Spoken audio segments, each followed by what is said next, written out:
Hey, it's Aidan, and welcome back for another weekly training.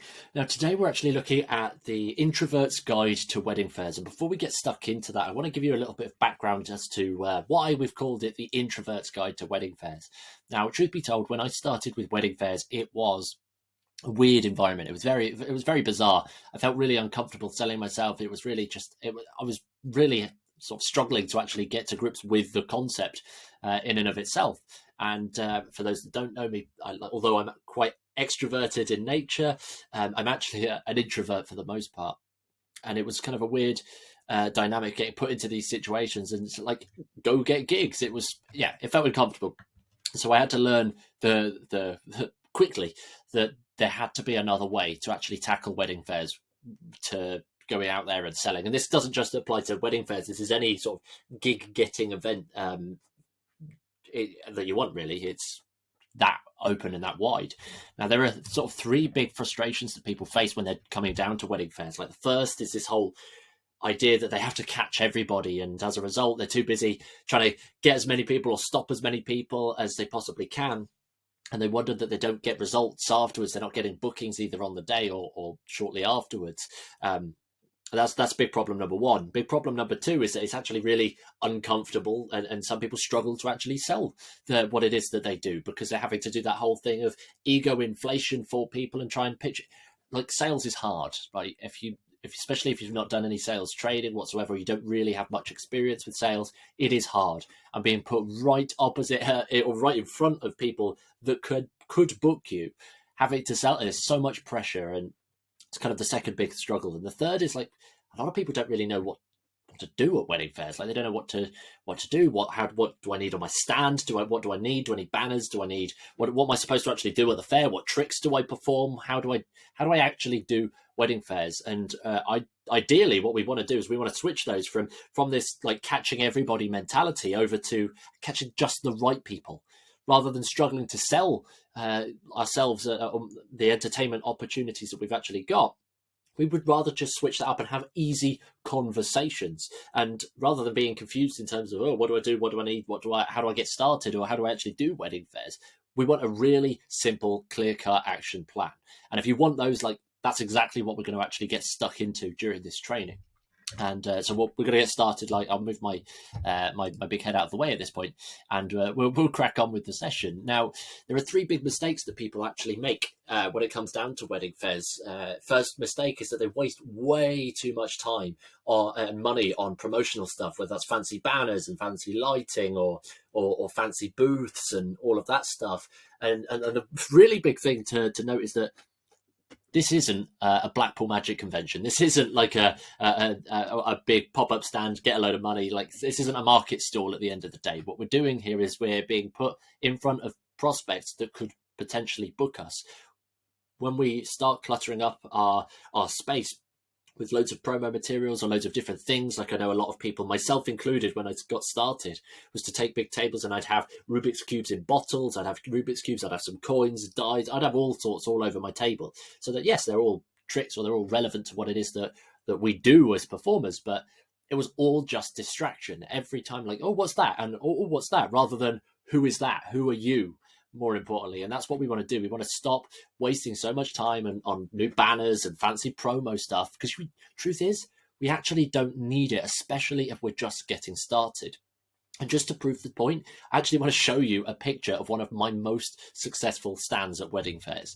And just before I show you the picture of the stand, I want to give you a little bit of background on it. Now, this stand in and of itself, maybe £30 to make. So I'll just tell you that right now. It cost maybe £30 to actually put together. The benefit of that is, on the day, it got me significantly more stoppages, like people stopping to talk to me, than I've ever had before with fancy stuff. In addition to that, I actually got more conversions. This was my most converting stand, like, ever. It was bizarre how effective it was, but it also meant that rather than me having to stay by my stand for the whole day, it was a 10 till 3 wedding fair, so a good chunk of time there. I spent maybe 45 minutes to an hour actually by my stand, The rest of it, I was talking to other suppliers, and I was just walking around and actually getting involved with the whole fair in and of itself. I wasn't sat there trying to stop people all the time. So I spent maybe like less than an hour actually by the stand, and it got more bookings than like ever before. It was genuinely fantastic. And I just want to show you and prove the point. You don't need fancy promo stuff. That was my stand. And what that quite simply is that is a pop-up tripod, maybe £18 on Amazon. That was a briefcase that I found on a local Facebook sell page. It was maybe a £5. There's a little model of little mini me that Ashley actually bought for me for a birthday gift a while back. And then the rest of that is quite simply an A3 board or A3 like notepad with the words "text me," "I'm magic," and my phone number on there. That was literally it. And that was one of my most converted stands. So you don't need big pop-up banners and all of that fancy stuff. I just want to really prove that point. Yes, there is a time. Yes, there is a place for that. But if you're getting started or you feel a bit weird about wedding fairs, just take that whole concept off of your mind and just focus on actually the most important stuff. Now, the second big mistake that people make is actually just move myself up here, actually. The second big mistake is that people are actually too focused on the gigs. Way too focused on the gigs. And yes, that's kind of the point. We're there to go and get gigs and all of that kind of stuff. But that's the problem. Because you see, when you start thinking and you're there to go and get gigs, you're so easy to switch into sales mode. And as a result, you're trying to sell. And if you're not comfortable selling yourself as a performer, you're going to struggle. You're going to be sat there all day, a whole day of pressure, sales pressure. And that's not what we want. We want to get rid of that as quickly as possible. And sort of the third real big mistake that people make is actually, let's move me back down here. I'll tell you what, back other corner. Let's jump over here, because why not? The third mistake that people make is that they are only focused on actually who walks through the door. Now, yes, that's an element, a huge element of what it is that we're doing. Like, the doors are going to open. We've got people, prospects walking straight through, but they are not the most important people.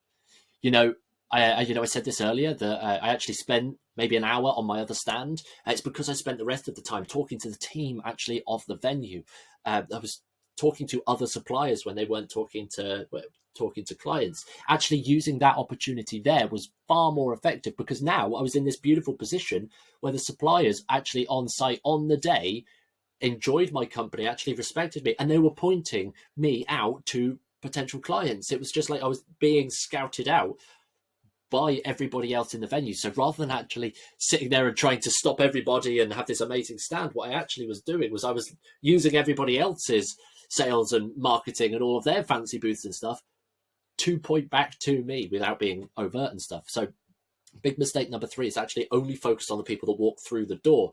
Yes, that's important, but there's a whole room full of other people in the same position or a similar position to you, just doing something slightly different. Don't forget those people. Now, we want to give you this is like a sort of a swimming pool analogy here. This is a swimming competition here. I want you to imagine that you can hear my little dog Floki in the background there. That's quite cute.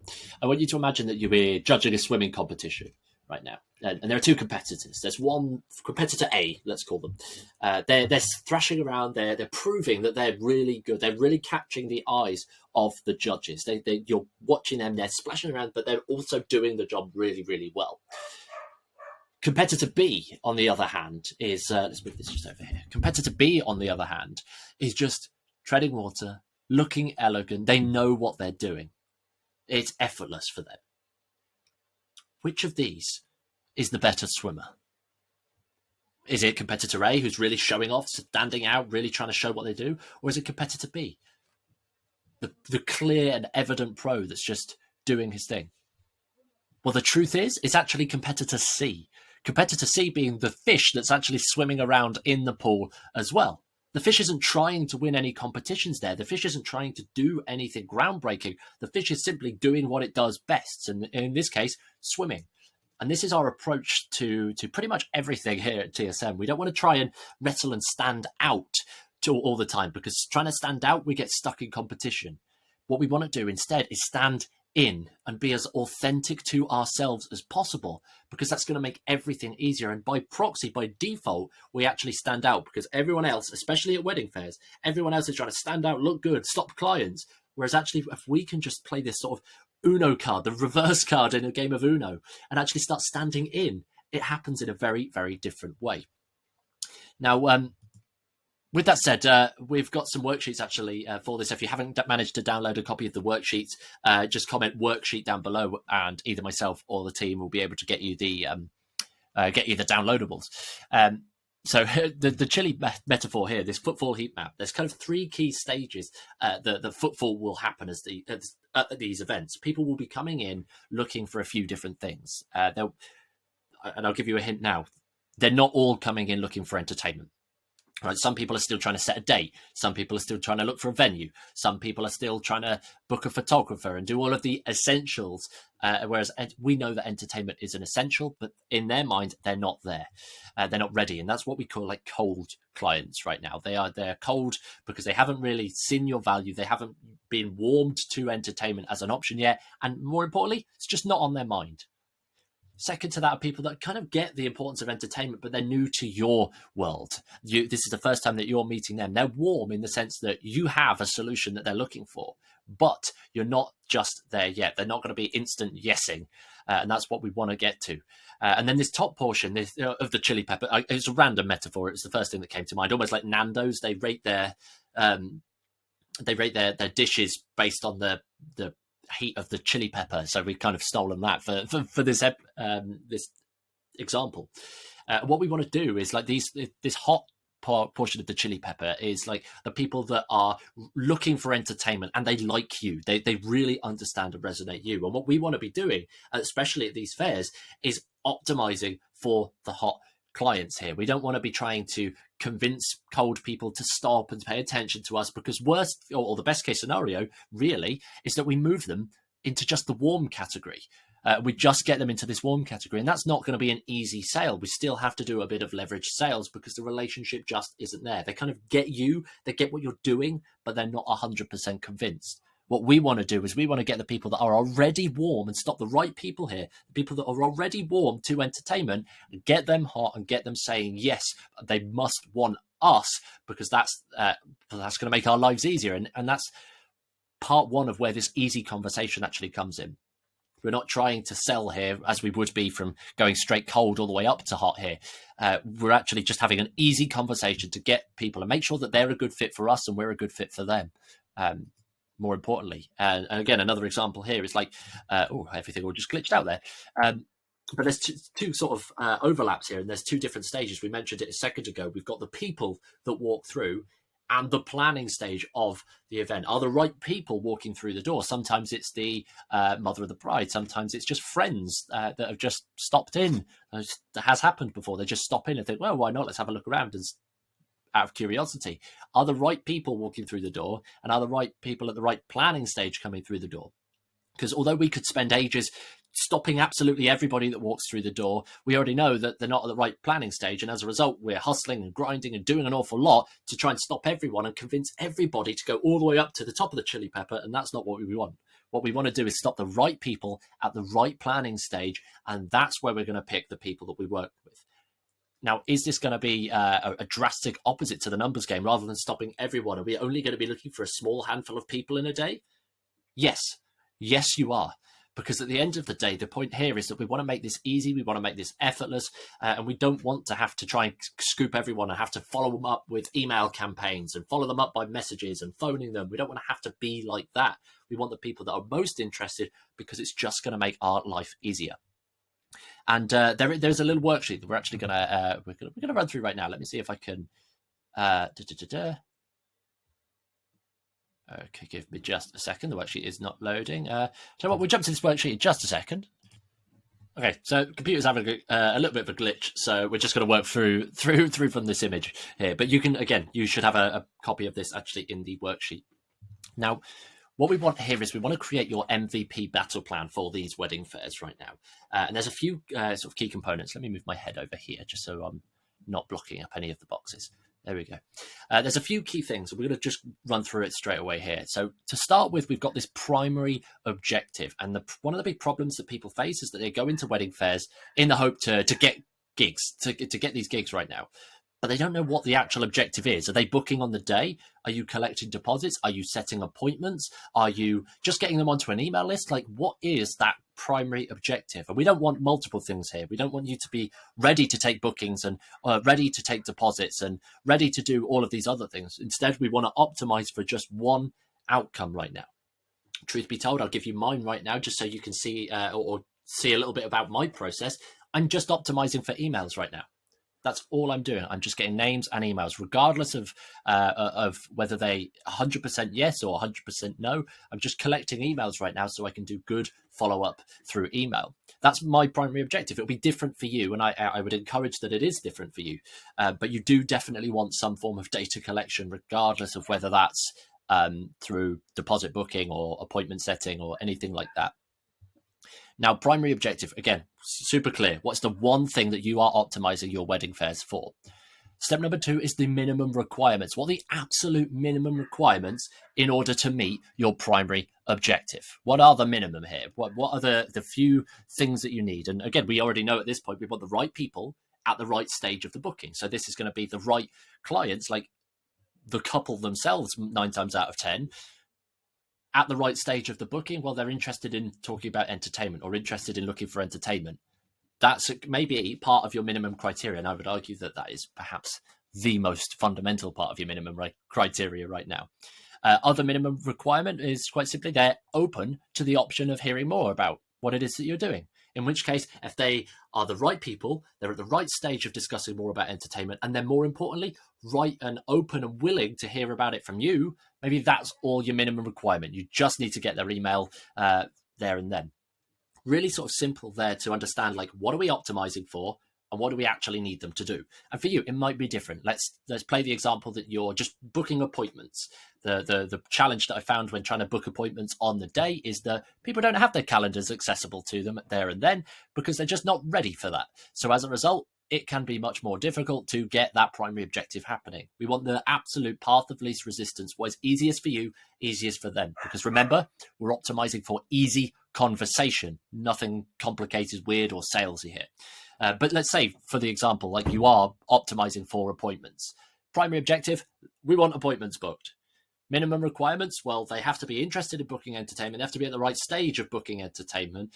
You as potential entertainment right now, and they need to be perhaps somewhat interested in what it is that you can do, like your packages or something. Again, for you, you'll need to run with this and play.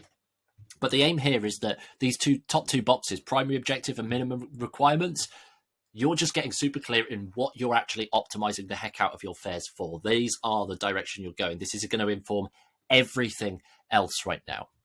Now, as we move into the next 4 categories here, we've got thinks, feels, says, and does. And the aim here is to block out all of these. Like, when your client or the prospect, the person, the lead, whatever you want to call them, I just call them clients because I like to see them all in sort of one big picture rather than seeing them as prospects to come into clients. I'm actually creating clients through the people that I meet. Just a subtlety there. But I'm going to call them clients. You can call them whatever the heck you want. But what do you want the client to think when they think about you? Maybe this is the first time that they've met you. So what do you want them to think about you? Is it your sense of humor? Is it how useful and helpful you actually were? What is it that actually you want these clients to think about you? And be specific here. Like, being vague actually is going to make your life so much more difficult, especially when it comes down to your MVP standard process in just a second. But what do you want your clients to think about you? If it's the first time they've met you, whether it's the second time they've met you, or whether they know about you, they're just showing up to have a chat. What do you want them to think about you? From there, we move into the feels section. Same thing, same question, just a different word. What do you want them to feel about you? What do you want them to feel when they think about you? Is it they want to feel comforted, at ease? Do you want them to feel excited and energized? Do you want them to feel just like they can't stop laughing because that was the dynamic? You were really funny, and that's the bit that you wanted them to plant the seed there. What is it that you want them to feel when they're thinking about you? From there, we move into says.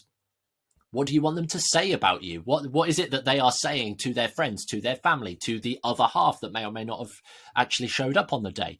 What do you want them to be saying about you?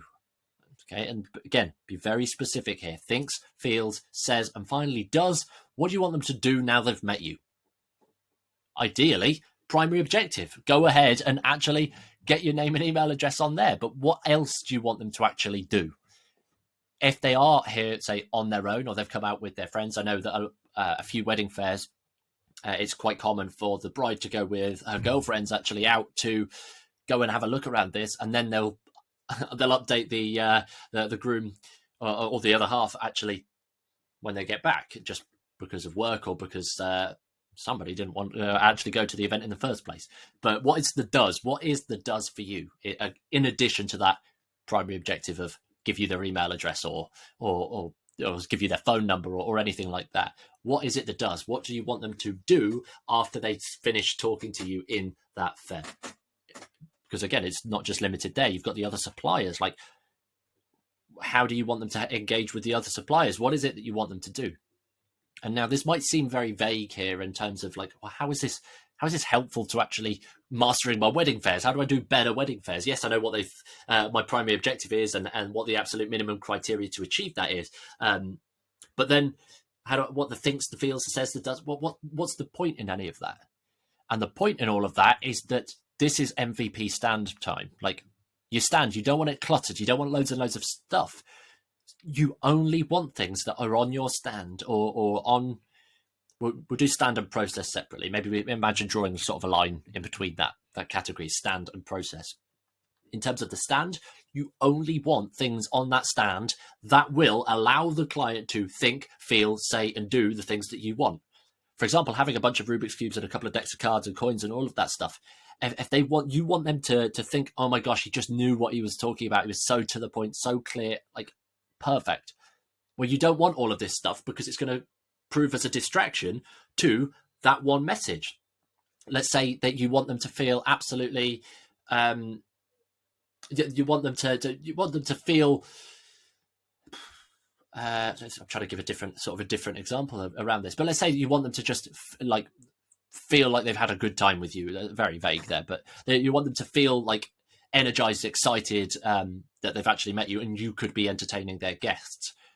Well, if on your table you've got a load of booking forms and a load of fancy iPads and paperwork and stuff, like that's the complete opposite to energized, excited about you. That's like boring paperwork versus you. You don't want to do that. So get rid of all of that crap. What do you want them to say about you? Well, again, a lot of this is quite simply going to be the way that you actually act in terms of your stand. If you're cluttered and all over the place and scatterbrained, if that's what you want them to say, like, oh my gosh, he was so funny, he was just like all over the place, but it was amazing, he'll be perfect for our wedding, then sure, maybe have some distractions and all of that stuff. Have your banners. It's totally up to you. I will bring back up banners at this point, although they're not necessary. You don't need banners and all that stuff. They are useful, but don't let that be a roadblock as to why you're not doing fairs or not having success with fairs because I don't have a good stand. You've already seen that I had literally a briefcase, a tripod, an A3 board, like 30 quid worth of stand there, and it was my most profitable fair, my most successful fair ever. You don't need that stuff. And again, you get the point here. Your MVP stand, you want the absolute minimum viable product. You want a table, tablecloth, and that's it. You build up. Oh, everything must have a purpose, and that purpose must serve your thinks, feels, says, and does in a way that will actually allow your primary objective to go easy. So again, what we're doing here is when we're creating an easy stand, and then when it comes down to your MVP process, well, we want an easy conversation rather than having to sell and all of that stuff. So the easy conversation, we've already done that up here, is like minimum requirements. Well, the conversation now, you know what your 2 or 3 key requirements are. So just check for those. Like, that's it. That's it. You first of all say your minimum requirements are it's the bride or the groom or the couple, ideally, if they're in person, that's even better because then you've got both of them. You don't have to rely on one of them selling you to somebody else. Let's say the couple is there right in front of you. Let's say that your other piece of minimum requirement is that they're looking for entertainment right now. And the other thing is that they're open to having you. They're open to the option of having you as their entertainment. Not confirming anything to say, yes, I want you, but they're open to finding out more. They're your 3 criteria. Your process is now really simple. You'll have that conversation with them. You'll ask them like about their wedding. Have you got a date? Have you got a venue? All of this stuff, general conversation, so that you can understand where they are. Then you move into the point of conversation of, have you looked at any other entertainment right now? If they say yes, you find out about what they're looking at. Find out whether they've looked at other magicians, inquired with other magicians, whether they've looked at having bouncy castles or all sorts of other entertainment and DJs and all of that stuff. Find out about their entertainment, because the better you know what they've got, the better you know how useful you can actually be.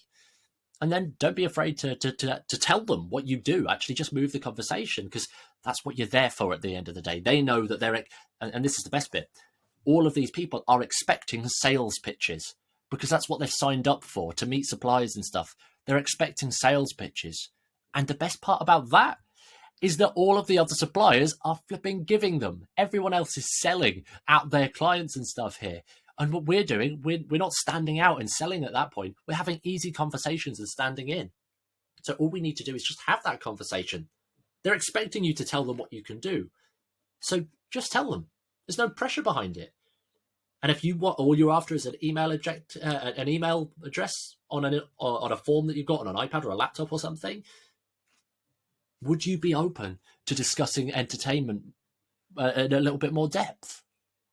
That's the question. That's the flow of conversation. Your MVP process right now is find out that they're the ones, if they're the ones getting married, get the bare bones information, to then move over to, are they looking for entertainment? And if so, would they be interested in talking to you about it? That's now 4 steps, 4 really simple steps, all created up in the way and built in the way that fits your thinks, feels, says, and does. Hopefully that makes sense at this point. And if you have any questions, if you're watching this on the socials or on YouTube or anything like that, there should be a comment below area. Make sure that you comment if you've got any questions. If you're watching this on the website, for example, you won't be able to comment below. But just drop us an email, info@thesuccessfulmentalist.com. We'll be able to share some answers with you and help you get clear on that. But you see, it's really MVP. We're not after anything complicated here. What's the one thing that we're doing, that primary objective? What are the few things, 2 or 3 at the most, the 2 or 3 things that you absolutely must have in place in order to go ahead and get that primary objective? What are the thinks, the feels, the says, and the does? And this is important. Most of you guys watching this will not do the work on the thinks, feels, says, and does. And it will show. It will make your Fayres incredibly hard because you don't understand what it is that you're showing up to do. And then when you create your MVP stand and process, what are the minimum things that you need to put on your stand to get the thinks, feels, says, and does? What is the minimum process that you need that gets you those 2 top boxes and also achieves the thinks, feels, says, and does? How do you need to show up? Because if you want to show up as a serious mind reader and that's your brand and stuff, there's no point having comical, laugh-worthy, like side-splitting conversations with the people there, because that's not fitting the thinks, the feels, the says, and the does. You get the point here. This is designed to give you almost like a step-by-step playbook on how to act, what to do, what you need in order to just get started with wedding fairs. You can upgrade it over time, get banners, get fancy stands, all of that kind of stuff. But this is just designed to get you moving right now and taking the challenge out of it, making it easy, because that's what we want at the end of the day. We don't want to have to sit and spend hours and hours stopping people, interrupting people, selling ourselves at them, especially if they're not ready for it. So they're the few things that we're going to start doing. And let me just, So again, just a little recap for you here. You don't have to catch them all. They're not like Pokemon. You don't have to catch them all as they come through the doors. You're catching the right people at the right stage of the booking. And that overlap there, that's the people that we're going for. And I'll say this till now, but how do you know if you've got the right people at the right stage in the booking? Well, they're usually the people that will stop for you rather than you stopping them. Just gonna leave that one there. You sure? If it's a quiet day, you might want to interrupt some people and stop some people. But for the most part, the right people at the right stage in the booking, they're going to step out to see you because they see, he's the magician or they're the mentalist. Well, they're going to step out because they're looking for entertainment. A little subtle thing there. So again, you don't have to catch them all. Stop selling. Make your life so much easier. Just stop trying to sell at your clients all the time. Stop selling at all of these people because they don't need it, and that's what they're there for. They've got hours of it lined up in front of them. So just have an easy conversation. It makes your life easier. You're not committing to absolutely anything. It's much less pressure for you, and it's much more refreshing for them. Trust me, I've had the feedback to say that that's the case. And just go in with a clear plan. Don't show up unguided. Don't show up like, oh, I don't know what to do. What's my point? What should I be doing? Should I be getting bookings, setting appointments, this, that, and the other? Do this work now. Actually go ahead, pause this video and go and actually watch this stuff and implement the things Field says and does, the primary objective, and get that MVP process in place and go in with a clear plan so you know exactly what you're doing. Having conversations with the right people at the right stage in the booking about the right thing in a way that's setting you up in the right way. Again, this is very subjective, very much designed for you. And yeah, I mean, hopefully that's been somewhat useful. Let me just I'll bring my face back to the middle now. And if you have any questions about any of this stuff, by all means, comment below. I'd love to know, like, first of all, what's the big aha moment, the one thing from this specific training that you found particularly useful? What's that one thing?